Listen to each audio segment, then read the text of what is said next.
পৌষ সংক্রান্তি ও মাঘের শুরুতে পশ্চিমবঙ্গে জাঁকিয়ে শীত পড়ার পূর্বাভাস দিল আবহাওয়া দপ্তর। আজ অর্থাৎ সোমবার সর্বনিম্ন তাপমাত্রা 12.4 ডিগ্রি সেলসিয়াস, যা গতকালের থেকে 2 ডিগ্রি কম।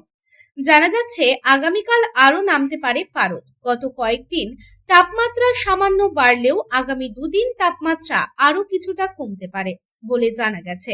শীতের স্পেল বজায় থাকবে পৌষ সংক্রান্তিতে। এই মুহূর্তে ঠান্ডার হাত থেকে রেহাই পাওয়ার সম্ভাবনা নেই।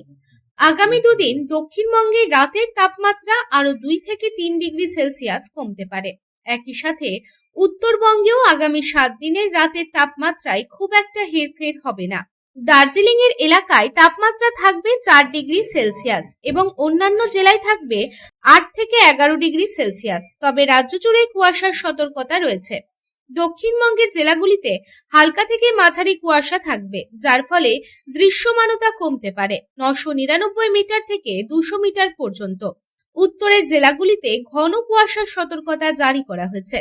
উত্তর 24 পরগনা, বীরভূম, মুর্শিদাবাদ ও নদিয়া এইসব জেলাগুলিতে কুয়াশা বেশি দেখা যাবে। তবে কিছু এলাকায় বেলা পর্যন্ত কুয়াশা থাকবে, পরে পরিষ্কার হবে আকাশ।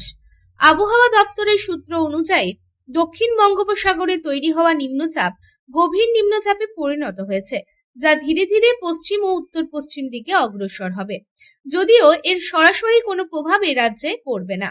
মঙ্গলবার পর্যন্ত দক্ষিণবঙ্গে তাপমাত্রা কিছুটা বাড়বে। কলকাতা ও সংলগ্ন এলাকাগুলিতে তাপমাত্রা 14 থেকে 15 ডিগ্রির কাছাকাছি থাকবে। পশ্চিমের জেলাগুলিতে তাপমাত্রা 7 থেকে 10 ডিগ্রি সেলসিয়াস থাকবে।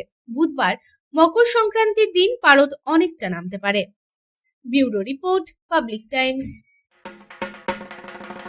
মোহন দি ফ্যামিলি স্টোর। বাতাসে শিউলি ফুলের গন্ধ মানেই মায়ের আগমনী। পুজোর কেনাকাটা মানেই Mohan. Mohan the family store, Asansol, Raniganj.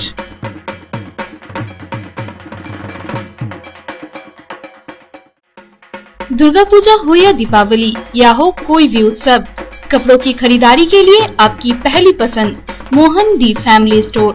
एक छत के नीचे फैमिली की संपूर्ण खरीदारी और ब्रांडेड कंपनियों के गारमेंट्स का नाम मोहन दी फैमिली स्टोर, आसनसोल, रानीगंज।